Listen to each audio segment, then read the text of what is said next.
What's up, Arsenal crew? I want to go over my results from my first 6 weeks of heart rate training. So, I'm going to go over the prescription that I used for myself, and then we'll talk about some of the body composition changes as well as performance changes that I've seen in the past 6 weeks. The only caveat to this being 6 weeks, you could really call it 8 weeks, but I will say that when you start using heart rate training, the first 2 weeks are going to be just all about learning and understanding exactly how to put your body in a certain intensity zone and doing that intentionally, right? Like we all know how to go really slow or we all know how to go really fast. It's those ones in between that we struggle with. So the first 2 weeks was really a lot of me trying to figure out exactly what that felt like and where I should be. And then there were 6 weeks where I felt really dialed in. So the training prescription that I used was 3 to 4 days in the gym and then 3 to 4 days getting in a 30 to 40 minute zone 2 block or base block at home. So if you're looking at this prescription here, you can see it for 6 weeks. You'll see that there's a base at home, base gym, the push, and the all out. All in the gym. I will say that I found it difficult to stay within zone 2 at the gym during longer workouts. It's been a really fun experiment, and I like doing it. I just found that I got a better bang for my buck a lot of times doing some zone 2 work at home. And I really think that in order to do this correctly, you have to get in a good amount of zone 2 work in yourself at home. So for me, when I was doing the zone 2 working at home, I would make sure that I get a zone 2 day in at the gym, right? A workout that's going to be like 20 minutes plus. And then I would also do anywhere from 2 to 3 runs or bike. Again, these were anywhere from 30 to 40 minutes. When I was running or biking, we'll talk about like how those progressed because that was really interesting and like how I felt in my performance. But when you're using like a single modality, right, or just like one implement, it's much easier to stay dialed in to that zone 2 or that base intensity. The other workouts that I hit in the gym, I didn't really go to the gym more than 3 days a week, right? I just did my two pushes and my two all outs. And then probably every other week I hit a zone 2 or base workout in the gym. All outs were pretty straightforward. I didn't really care about the weights I was using or the movements that I was doing. The only thing that I wanted to do was get my heart rate to that all out zone and keep going as hard as I could. And as I progressed, those definitely felt better and better.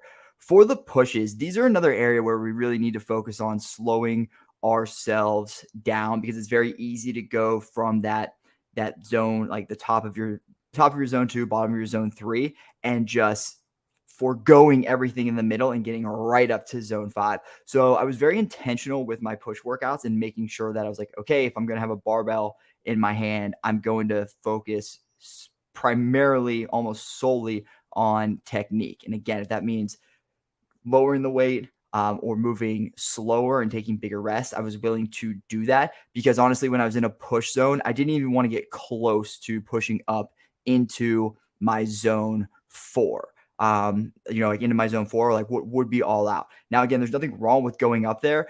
There's just, we have to understand that, especially like, I mean, I'm 33. I can't do what I did when I was 23. My recovery has definitely been the best it's been in a long time because I was not allowing myself to go up there, right? If we're constantly pushing into the shelf of zone 4, into the top of zone 4, again, there's nothing wrong with that. You're just going to have to understand that you're going to sacrifice something on the other end. The other aspect of that is that when you really try to keep yourself in the middle of your zone 3, right, middle to bottom of your zone 3, not only do you feel really great and you feel recovered, when those all out days do come around, like whether it's once or twice in a week in the gym, you are very, very excited to go all out. It's almost like treating yourself because you've been holding back and you have the ability to go faster than you would have because your body is well rested. So that was my training prescription for the first 6 weeks of this. For me, in the next 6 weeks, nothing is going to change. We're going to talk about some of the results that I've seen here as far as body composition and performance, but that training prescription is going to stay exactly where it is for me. And going into September, we're going to be getting together, having some seminars, and putting together training prescriptions for anybody at the gym who wants them. So, I mean, let's talk about the results. I mean, what was the benefit of actually working with my heart rate and tracking it throughout the first 6 weeks? Well, let's just go to body composition. So, in 6 weeks, I lost 0.5% body fat and I gained 0.3 pounds of muscle mass. And I want to caveat that by saying there was no change to my nutrition whatsoever. The only thing that I did was I added in a protein powder, which I haven't done in like 3 years, because I was honestly concerned with all the zone 2 work that I was doing, that I was going to lose muscle mass. Like just because of the extra cardio work, I fully expected to go into this my in-body check-in scan to be down a little bit of muscle mass, and I was honestly shocked to find that I was up 0.03 pounds. Now, you guys might be thinking that, like, all right, it's only 0.5% and like 0.3 pounds of muscle mass. Like, what's the big deal? Well, again, like, no changes to my nutrition whatsoever. Two, like, I've been training for years. Like, I haven't seen results like this, not from training in a long time. And you can see how these can start to compound, right? So, like, my training prescription is not going to change for the next 6 weeks. In the next 6 weeks, if I go back in and I have results that are similar to this, where I'm down another 0.5% of body fat and I'm up, 0.2, 0.3 pounds of muscle, so 0.5 pound of muscle, that would put me net in a matter of 3 months, down 1% body fat and up 0.5 pound of muscle. I will take that for as long as humanly possible, because I feel fantastic. I feel better than I have in a very long time. And those results of like losing body fat and gaining muscle mass, like those don't come easy. So I will continue to take those for as long as I can. On the performance end, there were some really interesting developments over the past 6 weeks. When I first started doing zone 2 or base work, I could not run and keep my heart rate where it needed to be. It would spike up. It wouldn't spike up crazy, but it would spike. It would take me out of what would be my zone 2 or my base. So the first like 2.5 weeks were just a fast walk until like my body could learn to keep it under that heart rate percentage. And honestly, like now when I'm doing it, like the fast walk isn't even a thought in my mind. Like I'm running and I'm running pretty damn fast. And not only am I running fast, when I'd go on the same route every time I go on a run. So like the two runs that I do a week, I know that there's certain inclines in Highland Park where, again, after I was like went from walking to jogging, there were still times where I had to walk right when I was going up an incline, like mainly from like going on Stanton to Highland, and then like if you're familiar with Highland Park at all, and then going from like Bryant Street in Highland Park up to the reservoir, like I had to walk most of that because I couldn't keep my heart rate under zone 2. Now I can stay at a jogging pace, no problem through that. So that's been really great. Especially I have a bike erg at home too. That's been another really interesting thing to watch. And I can see my watts or my power output going up every time that I get on the bike to go through a zone 2 workout. And again, these are just 30 to 40 minute blocks. It's nothing crazy. It's honestly a way that I start my day. And it's a really nice way to stack some habits if you're into that. I mean, even with like, if we just take the running, you can focus on like getting your zone 2 work in. You can focus on barefoot running if you have some flat sole shoes. You can focus on nasal breathing the whole time because you're moving at an intensity that allows that. And you can put like a podcast in or an audio book or anything, and you can get some education out of it as well. So it's like, for me, it's a very productive 30 to 40 minutes to start the day. And same thing on the bike, right? I can focus on nasal breathing. I can get my zone 2 work in. And I just like throw on like a YouTube channel or a podcast, right? I mean, honestly, or just like some random show just to pass the time. This was especially like my lower body endurance like has definitely gone way up. When we were doing the first interval through this interval cycle, it's when I really noticed it when we were doing that variation of Diane that had the 15 cal bike in the beginning.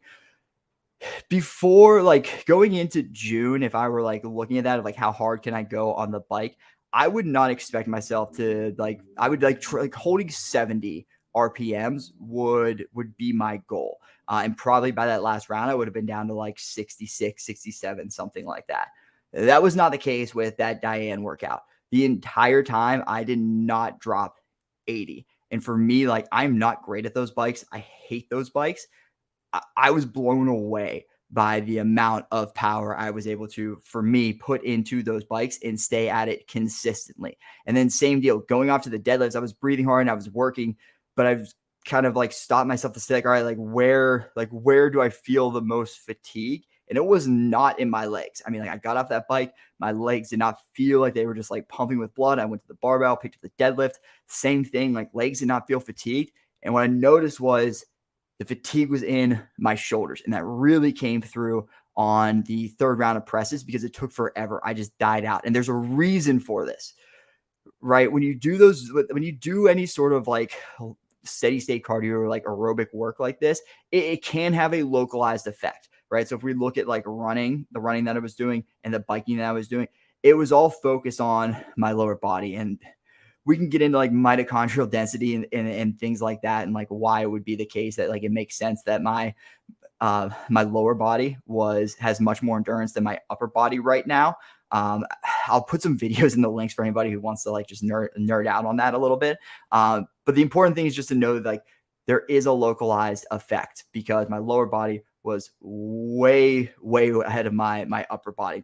So if I was like looking at things to change over the next few weeks, what I'm going to try to do is get a little bit more zone 2 work in or base work in with a rower and with a ski erg, right? So that I can start to build up that endurance in my upper body and then see how that goes, especially if we do get to a point where we're going to like retest something like interval 1. But all in all, I've been absolutely blown away by the results over the past 6 weeks with the heart rate training. Again, very happy with my body composition, very happy with my performance, especially in my lower body. I'm not shocked that my upper body didn't have the same increases in endurance. But again, that shouldn't be I'm assuming that's not going to be a very hard thing to fix or catch up if I just allow myself to do some more base work on a rower or on a skier. If you guys have any questions about training prescriptions or how like this should affect like your training, the intensity that you should be approaching workouts with just shoot me an email, right? Shoot me a text. I would love to sit down with anybody and talk about this. I've been talking about it nonstop. So if you're somebody who like wants to sit down, please just let me know and I'll happily do so. And then again, look out for an email coming like probably next week because we are going to start to bring in cohorts, go through some testing and give very specific prescriptions to people so that they can really track their progress and see exactly how the heart rate training affects them.